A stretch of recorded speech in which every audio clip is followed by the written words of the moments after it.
The governing All Progressive Congress on Wednesday presented to the public Kashim Shettima, the running mate to his flag bearer for the 2023 elections, Asiwaju Bola Ahmed Tinubu, at the Shehu Musa Yar'Adua Center. Arise senior correspondent Inde Amago, who witnessed the public presentation, tells us more.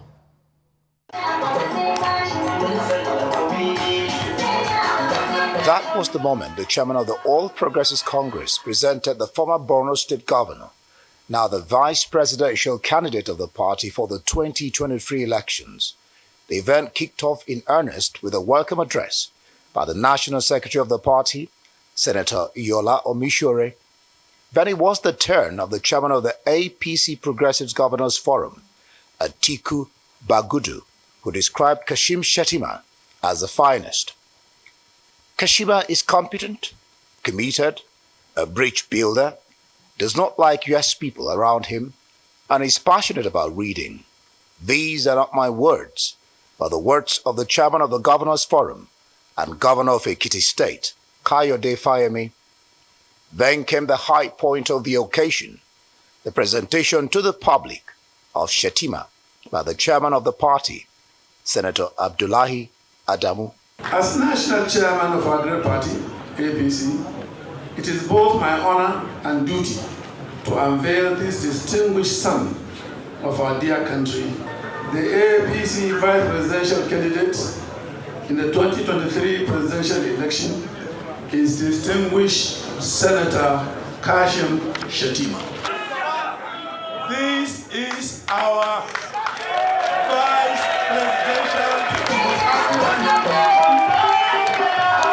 In his acceptance speech, Shettima said he's standing here today because of those who crawled so that some of us could walk, and those who walked for others to run. About 30 years ago, Nigerians from both sides of the Niger came together to market the ideals of a ticket like ours. They overlooked the pedestrian attempts to politicize the religious affiliations of the presidential candidate and running mate, and yielded to the message of hope and the manifesto of prosperity promised them. The MKO Abiola and Babagana Kingibe ticket defied the stereotype of Nigerians as hopelessly sectional and incapable of prioritizing reason over sentiments. This reincarnation of the 30-year-old hope that produced the late MKO Abiola and Babagana Kingibe came at the time the country is being pushed to the edge of anarchy by conflict entrepreneurs in Gaudi Suits and Babangiga, with the overwhelming endorsement of Asiwaju Bola Ahmed Tinubu as the APC presidential primaries by aspirants from the very groups predicted to reject him, and his subsequent election by delegates from the same groups. The flag bearer of the party, Tinubu, while presenting Shettima, his running mate, said that the veil has been removed for the next vice president of Nigeria, Kashim Shettima, to emerge. Once we are one, we can bring Nigeria to the clay and a high heel of Africa. I am just determined with this man. Despite the opposition to his candidacy, the APC presidential candidate doubled down on Shettima. With the public presentation of the APC vice presidential candidate, Kashim Shettima, the race to choose who succeeds President Muhammadu Buhari has started in earnest. Inde Amago, Arise News. Right, President Muhammadu Buhari has expressed strong optimism that the APC will emerge victorious in 2023. The president, who received the vice presidential candidate of the party shortly after it was unveiled by the leadership of the party and Asiwaju Bola Ahmed Tinubu, he said he's very happy with the choice of the former governor of Borno State as his running mate. Speaking afterwards, Kashim Shettima says there's no cause for alarm with the same faith ticket, and what should take precedence is the ability to deliver good governance, not the religion of the leaders. We felt morally bound to come and thank him personally before we come with a larger delegation on Friday. What did he tell you? He was quite pleased to host us. He was quite pleased with the honor done to him. And he has given us his word that he will campaign vigorously for the ticket for us to cruise home to victory in 2023. What we need is competent leadership. We are not coming into government to represent the Muslim or the Christian faith. The Sultan of Sokoto is eminently qualified to protect Muslim interests, and the current president is eminently qualified to defend Christian interests as well. We are the Nigerian dream team that will catapult the country to a higher pedestal. We are the Nigerian dream team that will redefine the meaning and concept of modern governance. We are the Nigerian dream team that will continue from where the president is going to stop. Right, reacting to the unveiling of the vice presidential candidate of the All Progressive Congress, Kashim Shettima, the Christian Association of Nigeria has dissociated itself from bishops who attended the event, saying they were desperados who were there for themselves. The organization said that although the presidential candidate of the APC was free to hire mechanics and other artisans and sew clerical garments for them, that effort will only add to their many ropes but will not change the need for fairness and justice. The vice president of CAN, 19 states, and Abuja said its chairman, Kaduna State, Reverend Joseph John Hayab, said in his interview with journalists in Abuja. Okay, Dr. Abati, we'll come to you first, and it'll probably come to me, and we'll take some thoughts on these two issues we have on ground. Dr. Abati. Okay, let me start with the comedic part of it, which was something that many, Nigerians found curious, which is the fact that the bishops that attended the unveiling of the vice presidential candidate of the APC have since been disowned by the Christian Association of Nigeria. Ayodeji, the special assistant media to the president of CAN, saying that those bishops that showed up at the event are completely unknown to the Christian body in Nigeria, either of the ecclesiastical group or the apostolic hierarchy of the church in Nigeria.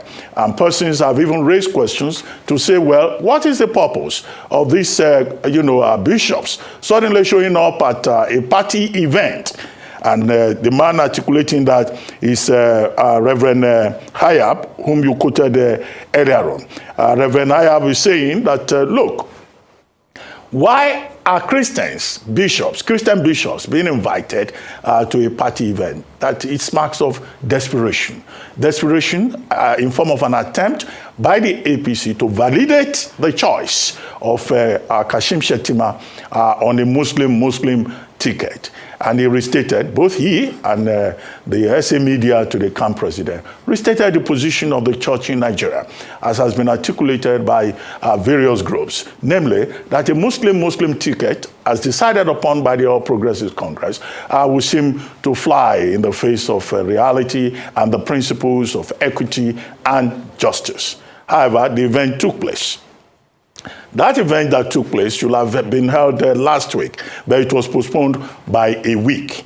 And so yesterday, it happened. But the Christian community is still aggrieved. And there was even a protest at the APC party secretariat in Abuja yesterday by a group that calls itself the APC Hausa Fulani Forum.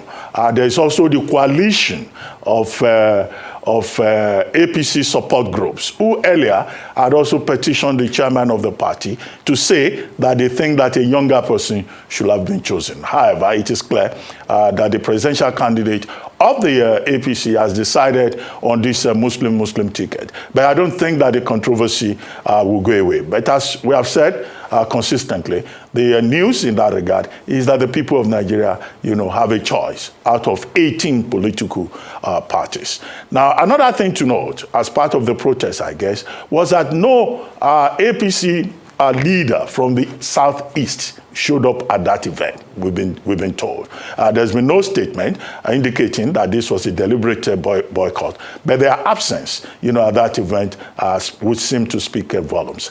As for President Muhammadu Buhari and the vice presidential candidate saying that, well, this is, the party to beat, and that in 2023, the APC will be victorious. Well, what do you actually expect the leader of the party or the candidate to say? It's not likely that the chosen running mate or the leader of the party, in the person of President Buhari, will turn around and say, oh, we will lose the election. So that's standard politics. But the big takeaway is still the controversy about Muslim ticket and those bishops, unknown bishops. Now in Nigeria, we have moved from unknown gunmen.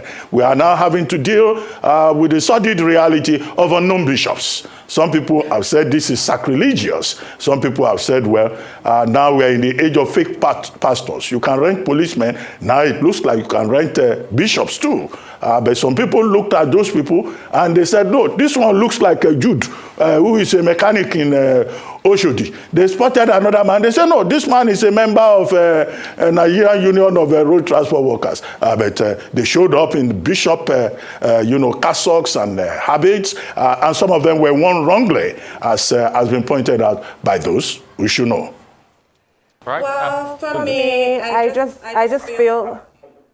Thanks, Rufai. I just feel like silly season is just a gift that keeps giving. This whole farce of the fake bishop story has almost eclipsed all the wonderful rationale given by the presidential flag bearer of the APC and his running mate in justifying why they decided to opt for a Muslim ticket, including that tedious, constant harkening back to the June 12th mandate, which really has naught to do with what we're facing now. The country was completely different then. That fact has been made abundantly clear ad nauseum, so I'm not going to get into that. But it's just really unfortunate that this has happened, rather than us hearing, just in isolation, on its own, the rationale presented by APC with a view to convincing skeptics about a Muslim ticket. The underlying issue to the resistance to that idea is one of trust.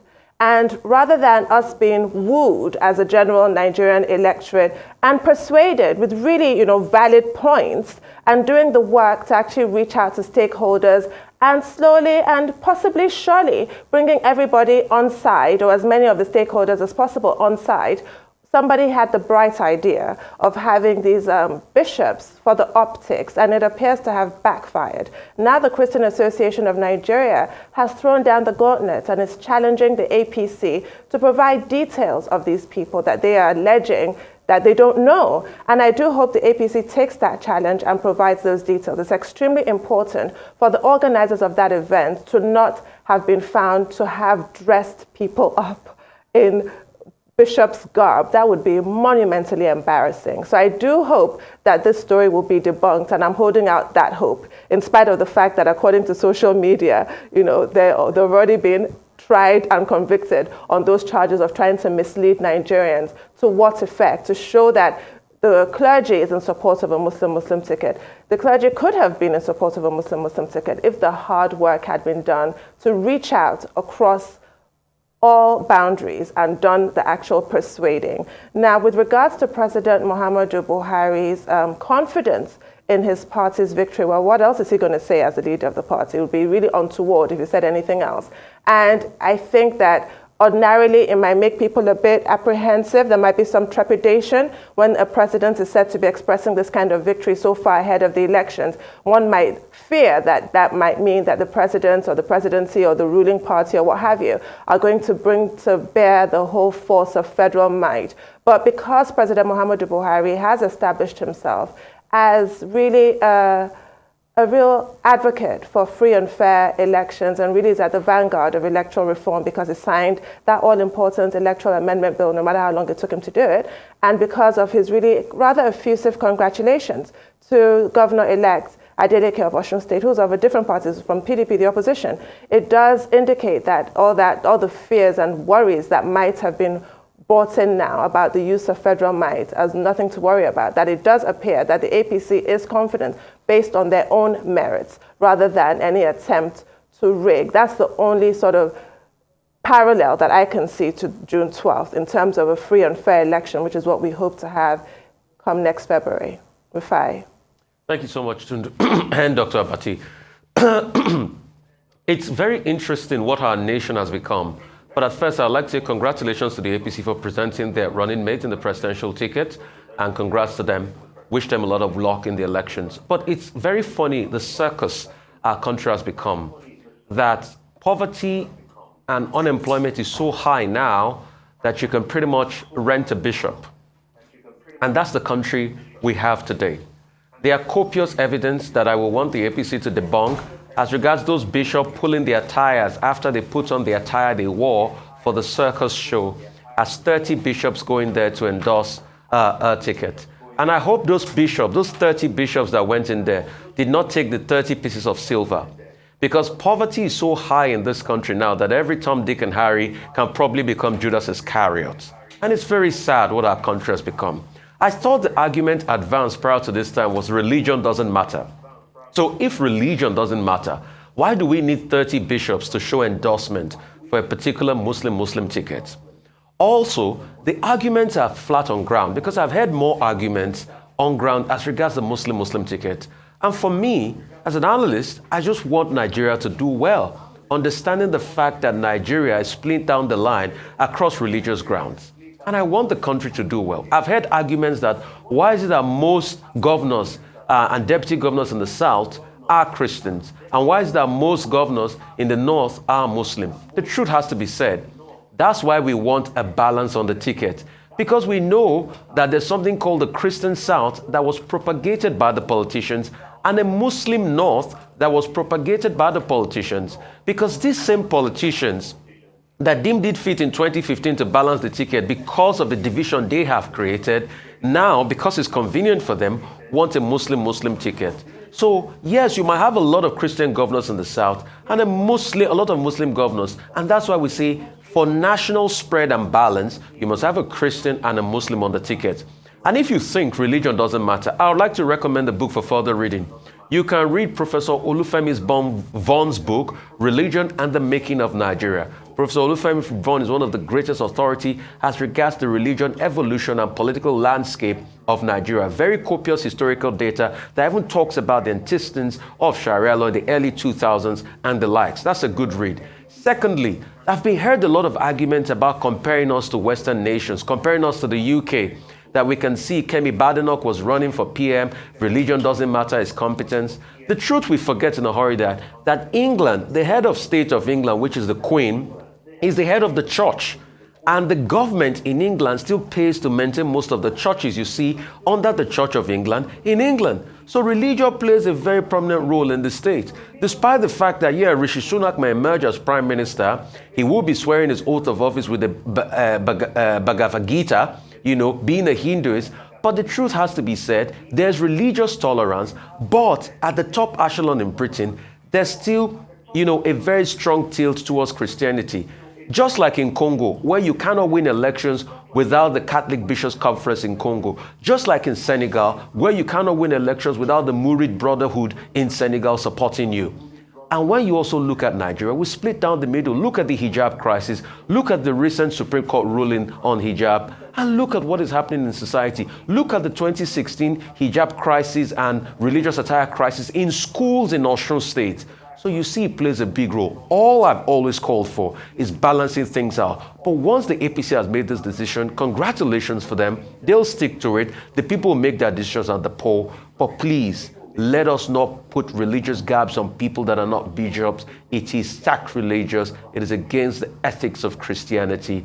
But it shows the large pervasive poverty and unemployment in the country. That's all on News Headline. We'll take a short break. When we return, we'll have Ruth Sudiri, Michael Wizard to give us updates on Africa global business. Stay with us.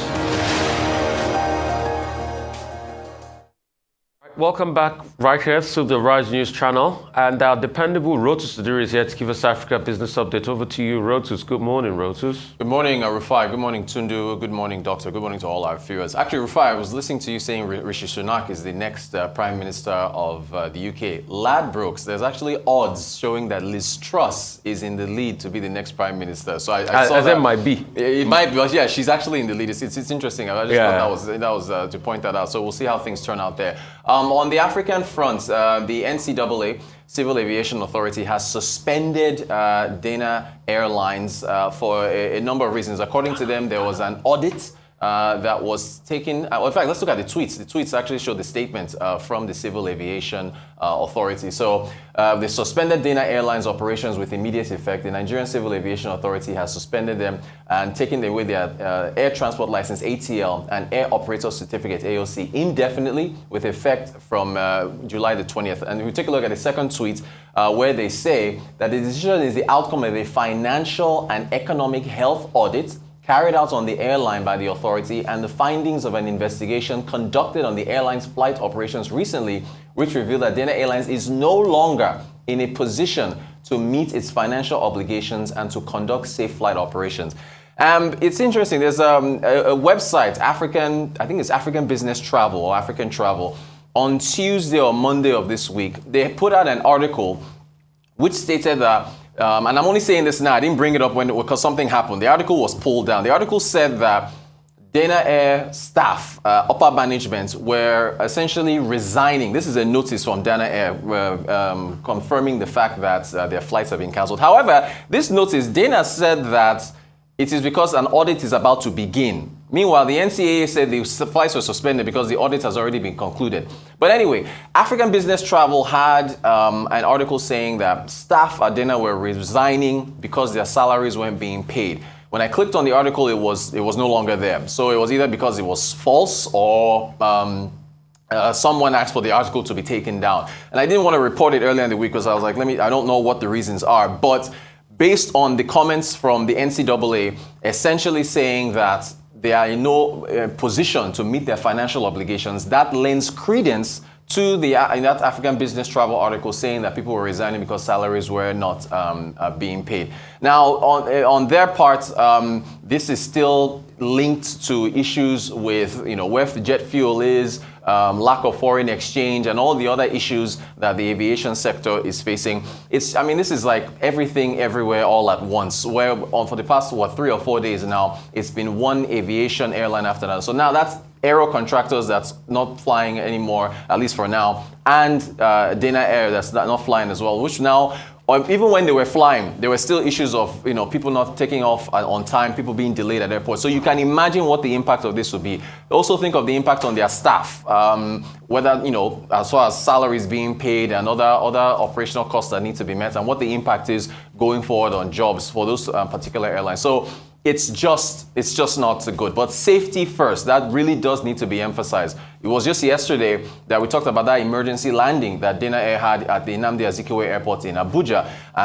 Everybody was safe, all 100 passengers were safe, but for the fact that the regulator is pushing safety forward as well as their financial structure, it is what it is.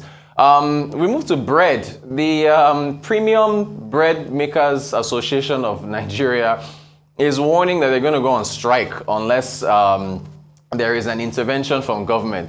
And I don't know how this makes any sense. If you're going on strike, you're hurting yourself, are you not? If prices are high, I wish I had this video I took of a bakery I went to about a couple months ago. They had a notice on the entrance saying, "Dear customers, due to the lack of wheat, increasing cost of goods and of operational costs, we have to raise prices." So you would think that prices would be raised to stave off the increase in operational costs, but they said they're going to go on a 4-day warning strike. So if you like eating bread in the morning, you might want to consider, a quick oatmeal or something else.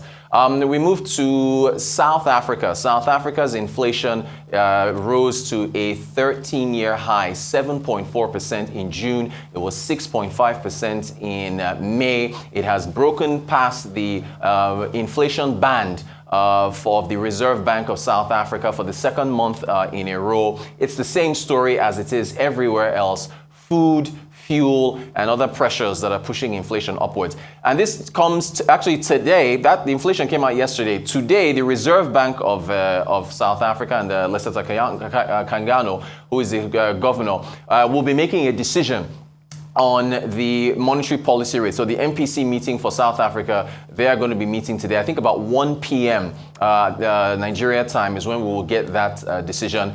As far as surveys of economists, they're saying it's going to be another rate hike. I think their rates now, cumulatively since November, they've raised rates about 125 basis points. I think it's at 4.5% right now. It's expected that they will raise rates again. And I mean, you don't have to be an economist to know what's going on here. It's the same situation we've seen everywhere else. We go to Ghana. Ghana's just released their producer price index. That's PPI. So CPI is the consumer price index. PPI is for producer. So that's their producer inflation.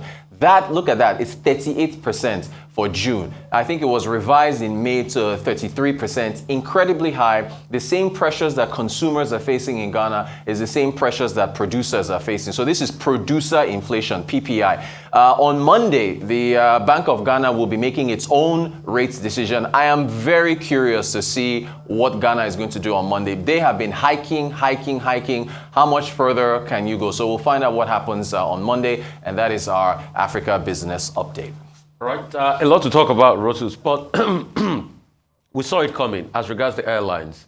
And I think we're just saying it yesterday, that people should not compromise quality because they can't get FX and everything necessary to be able to service their planes and keep the industry running. And I think it is out there, it is palpable. You know, even the intervention during the COVID period, and it's a mix of many things. Number one, COVID-19 pandemic destroyed the airline sector. The intervention was not adequate. I think we were talking about 4 billion. I think Ale Yema was saying on your show, Rotus, that 4 billion can't even buy one engine of a plane. Right. So that's how in crisis the aviation sector is, coupled with the Forex crisis, coupled with the surge in aviation fuel that went from about 200 in December last year to now over 800. And it's just on, and businesses are getting the squeeze. And that's what you're seeing here. Ghana can, meet its obligations. When you look at it too, Aero struggling to meet its obligations. The question is, what airline next? Right, exactly. And it's a cascading effect. It's going to fall back, and like a pack of cards, more airlines will have to go. The flying public in Nigeria, prices will definitely go up. Those that will stay in business will take a miracle and the likes. And you're going to see this roll out in the coming days. But the question is, when crisis happens, what can government do to buffer? Because if these companies are going under, then it's increasing the unemployment numbers, and we can't allow companies to fail. I know there are no companies that are too big to fail, but we can't allow them to fail. I mean, no socialism there? No.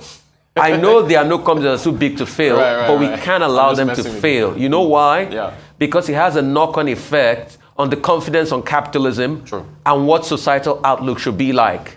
And a case in point is when you look at other climes, you remember the case of Fannie Mae and Freddie Mac? Right. Because they knew if that failure had continued, if they had not stemmed it, something would have happened. Right. I don't know if we have the money now, but I'll suggest a solution. I know we don't. We don't have the money. We don't have the money. We don't have the money. But if we can do what Henry Paulson, if my memory serves me right, did in 2008. The Goldman guy. The Goldman Sachs guy, Secretary of Treasury. Yeah. You know what he did? We know what he did. He called all the bankers into the room and put 700 billion of something called Taft on the ground and say, take this money, industries must not fail. I think it is time we do that. I don't know. Can we use ways and means by the CBN to do that? That's exhausted already. Yeah. That's a pressure point. But we've got to do something. One way or the other, we need to save our economy. Very true. And that's why I keep calling for this state of the economy address. Because when you look at it, it cascades all around Africa. That's what's happening in South Africa too with the inflation numbers. That's what is happening in Ghana and other climes. Yesterday in Ghana, I was watching Ghanaian television, Joy TV. They had a 2-hour session on the love of Ghana and the IMF. So, Dr. Abati, I'll put it over to you and Tundu, but we have to save this economy. Okay, let me start with bread. The bread, makers of Nigeria are threatening to go on strike beginning from today, and it's supposed to be a warning strike of 4 days. Now, their grievances need to be looked into by government. They're talking about some 150% levy that is placed on wheat imports. And when you consider the fact that wheat supply is part of the grains crisis that the world is facing at the moment, between the two countries, Russia and Ukraine, they supply, more than 50% of wheat that is used all over the world. And so the cost of bread has gone up everywhere. But the situation is worsened in Nigeria because of the peculiar conditions in which, bread makers have found themselves. They complain also about multi-agency regulation.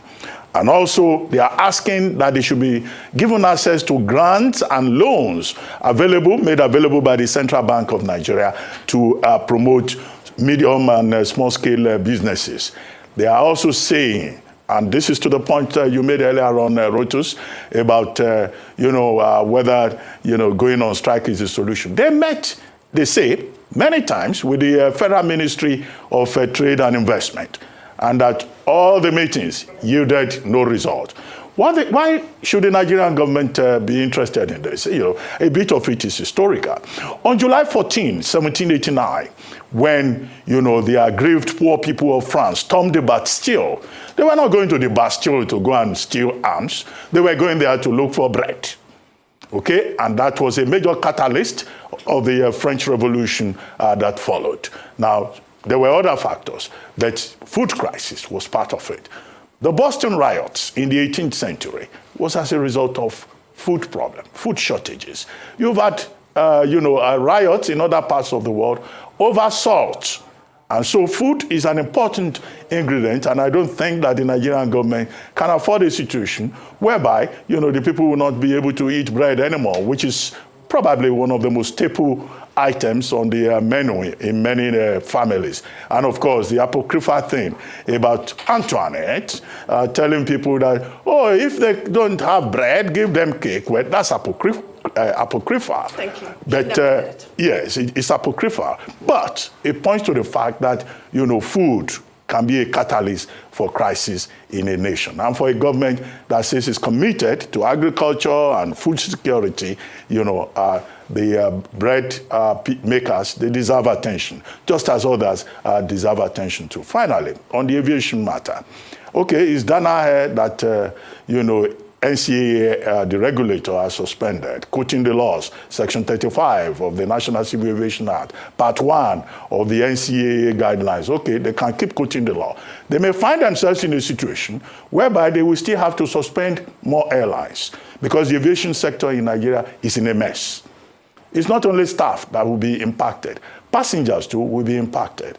I agree with you that safety should be the primary consideration, but which airline will be next? Yesterday, it was Aero Contractors saying he's suspending operations. The other day, it was Asman that had issues with NCAA. So Aero Contractors, oldest airline in Nigeria, in place since 1959, is down. At least suspended some of its operations. Now it is Dana. Okay? We're talking about unemployment. Last month, even the airline operators of Nigeria served notice that many of these airlines cannot function. High cost of aviation fuel, lack of access to forex, not enough support from government. So this is where we are. It's not just aviation, other sectors are groaning. And Mr. Johnson Arumeme Johnson, he sounded the alarm years back. Here, we're there, because nobody listens, nobody thinks ahead.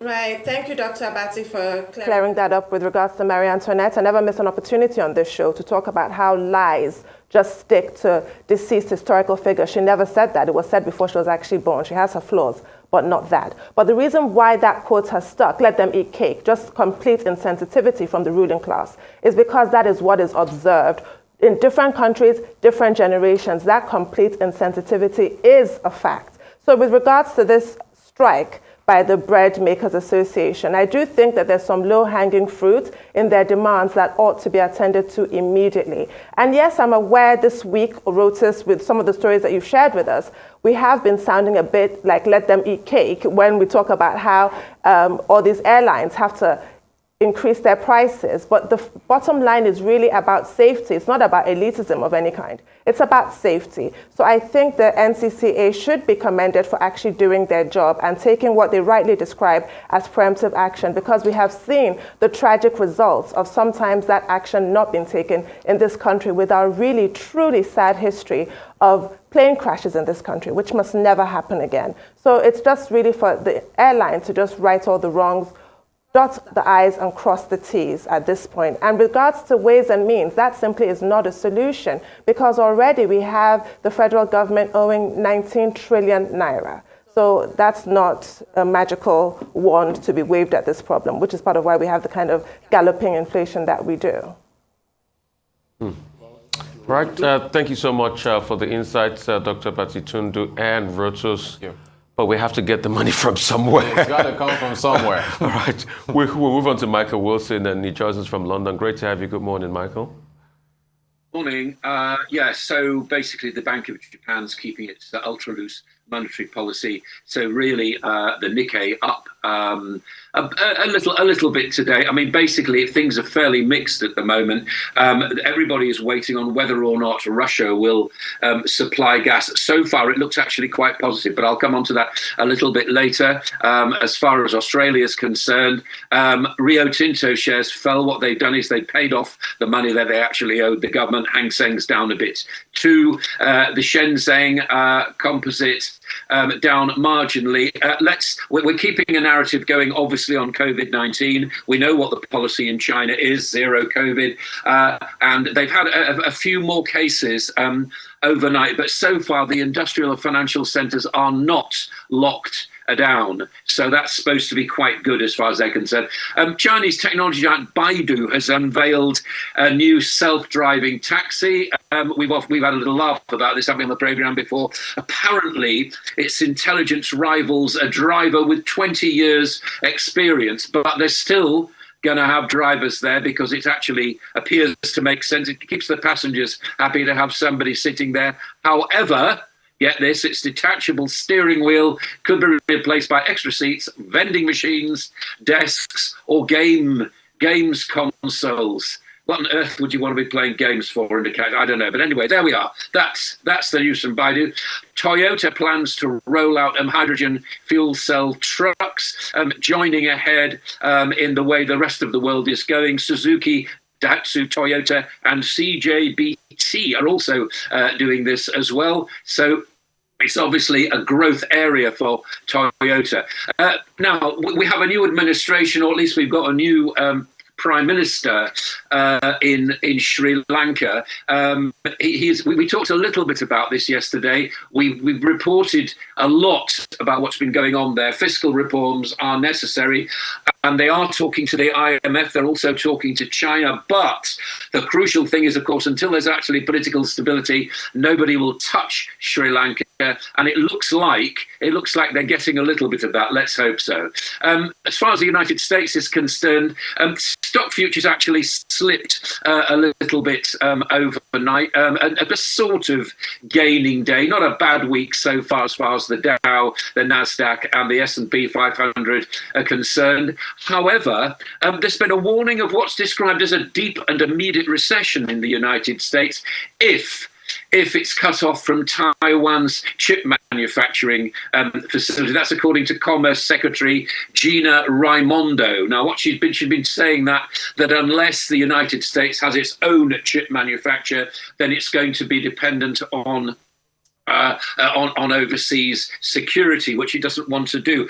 And you won't need reminding that obviously it's up in the air as to whether or not Nancy Pelosi actually is going to visit Taiwan. Joe Biden's refused to be drawn. Apparently it's not been decided yet, and the Chinese have got their own views about that. Joe Biden, though, expects to speak to the Chinese president by the end of the month. He didn't actually elaborate on what he's actually going to say, but, any contact, jaw, as they say, is better than war. Tesla profits jumped despite all the headwinds it's been facing. Gross margin has slipped, but it's withstood the Chinese lockdowns. It's also it's also taken in on itself the immense cost of retooling factories in Texas and Germany, and it's also unwound its bet on Bitcoin, which has helped it as far as the balance sheet is concerned. So about Russia, okay, so today was the deadline day for whether or not gas will flow again down Nord Stream 1. It appears, and again, everyone's sort of not really sure about this, but Reuters is reporting that the pipeline is in fact open again. Capacity is down to between 30 and 40%. It's very, very difficult to say exactly what's going on there. Also, not just because of the lack of proper information, but also because it takes a while for the nominations, as they're called, which I take it to mean forward orders, are actually fulfilled by the pipeline. It takes a few hours to get it going again, I think is the bottom line. In the EU, now there's two big stories today. Mario Draghi will probably quit as Prime Minister of Italy. He will hand in his resignation to the president there because basically the right-wing league, Berlusconi's Forza Italia, and the populist five-star movements have not backed him as he expected. So he probably handed his resignation today. And of course, he won't need reminding that the European Central Bank announces its decision, not so much on interest rates, even though there is a bit of a debate on whether it's going to be 0.25% or 0.5%, but actually what mechanism they're going to invent to make sure that this one-size-fits-all monetary policy is fairly applied to all the states within the EU, never mind what their particular, or bearing in mind what their particular economic advancement is.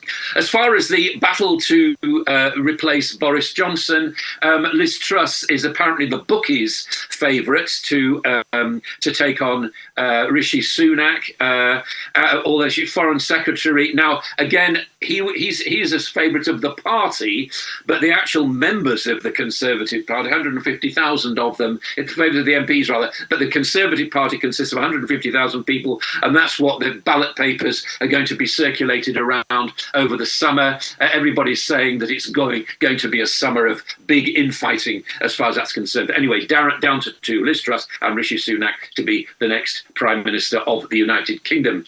The United Kingdom and the EU urgently need to agree an energy pact. That's according to the House of Lords Economic Affairs Committee. It's actually quite surprising. There is no concrete agreement between the bloc and the UK, and this is all the more surprising given there's a lot of interconnection between the two. And for the moment, oil prices remaining relatively steady. But again, it's kind of volatile days in which we live. All that could change by the end of play today. That's the global view this morning. Right. Michael, I'd like to start with Italy. When would Italy solve its problem? At first, the problem between Luigi Di Maio of the Five-Star Movement was with Matteo Salvini, and we know how that went with Lega Nord. And they had the problems, they couldn't sort it out.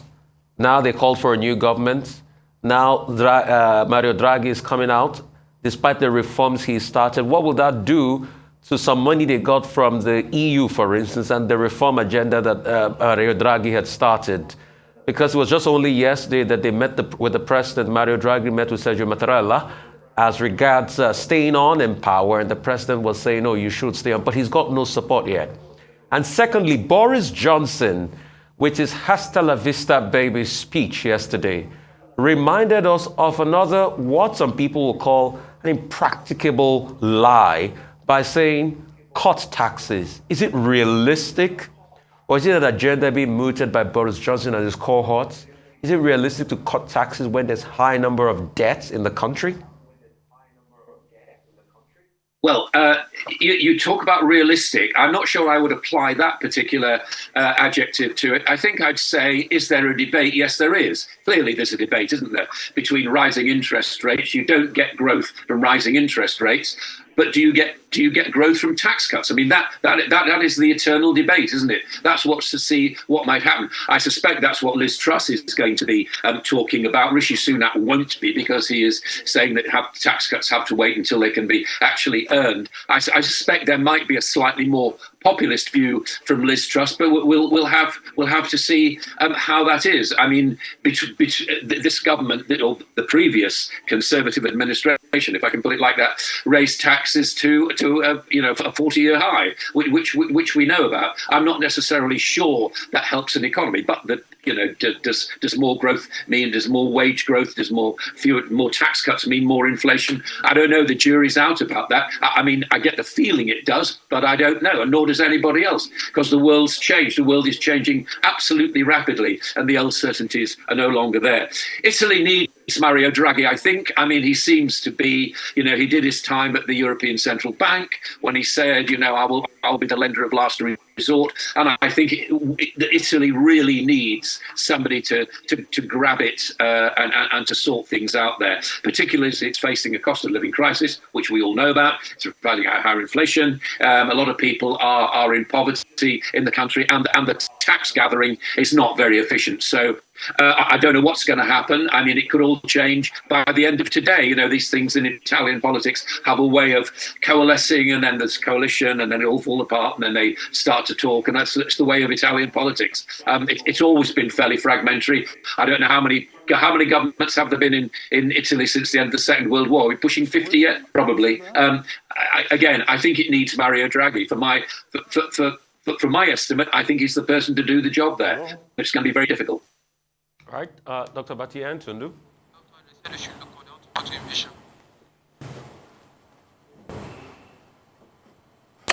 Okay, Michael, two things. In the UK, inflation, 9.4%, highest since 2017.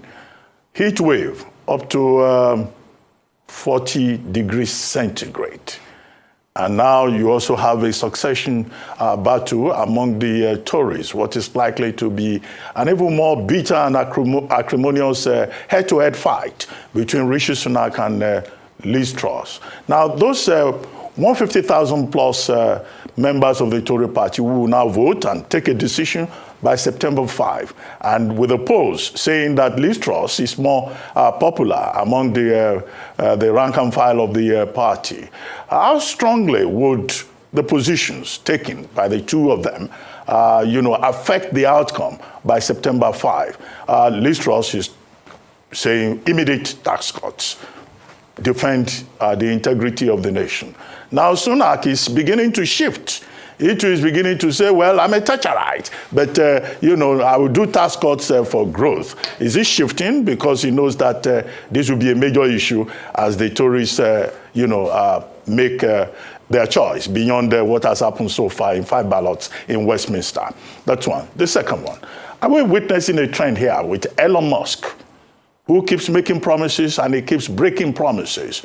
Last year, he was saying that there's no chance in heaven or in hell or wherever that Tesla will withdraw from cryptocurrency or from Bitcoin particularly, and the Dogecoin. All of a sudden, Tesla has now sold off 75% of his holdings. The company is saying, we've made about $983 million. But what's the matter with Elon Musk? Whether it is cryptocurrency or with Twitter, he keeps misleading people. Are there sanctions for corporate giants who behave like that? Yeah, well, I have in the past agreed with you completely. I feel that anybody who's using the loudspeaker of Twitter and also, to make his company pronouncements and then having the court case brought forward and all the rest of it is just sowing confusion, basically. And if you think that's the way to, if that's the way to run a company, well, good luck to you. I don't think it is. I know there's a lot of people who invested in Tesla are probably extremely happy that he's actually moved it back into fiat currencies away from Bitcoin. But he was doing that as Bitcoin was going down. It's helped their balance sheet. I mean, again, the estimates, you have the estimates in front of you. Whether it actually works for them, I don't know. I think Tesla, as a forerunner, has done extremely well. I have to say that getting around the headwinds of the Chinese lockdown and also starting this rescaling factories in Texas and in Germany has cost the company a huge amount of money. I think electric cars are the way to go as far as the infrastructure is concerned. Not very good at the moment. But as a person, I mean, I'm really very, very surprised that the regulatory authorities have not had a larger say in Mr. Musk's activities. The UK, yeah. So you're in number 10. You're much more of a politician than you are when you're in number 11 as Chancellor. The Treasury is a sort of purse string operation. So there's a lot of debate about whether it ought to be that. I feel that if Sunak is softening his take on tax cuts and the rest of it, which I've seen no evidence of yet, it's only Truss, as I understand it, is actually saying that right now, but you may well be right. If he is, then it's because he's feeling the pull of being a populist Prime Minister, which he needs to be very, very careful of. It isn't, I have to say, I repeat this, not a job that anybody in their right mind would want at the moment, because it's just going to be so difficult for all the reasons I've just been talking to Rufai about. I think it's far too early to be drawing any conclusions about where all this is going. I'm sorry, but it just is, because we haven't seen this summer of discontent play out. We don't know what the 150,000 members of the Conservative Party are actually going to say. And, you know, you can take the book as favourite. That's today. Tomorrow it could all alter. All right. Thank you so much, Michael, for your time. Time will tell.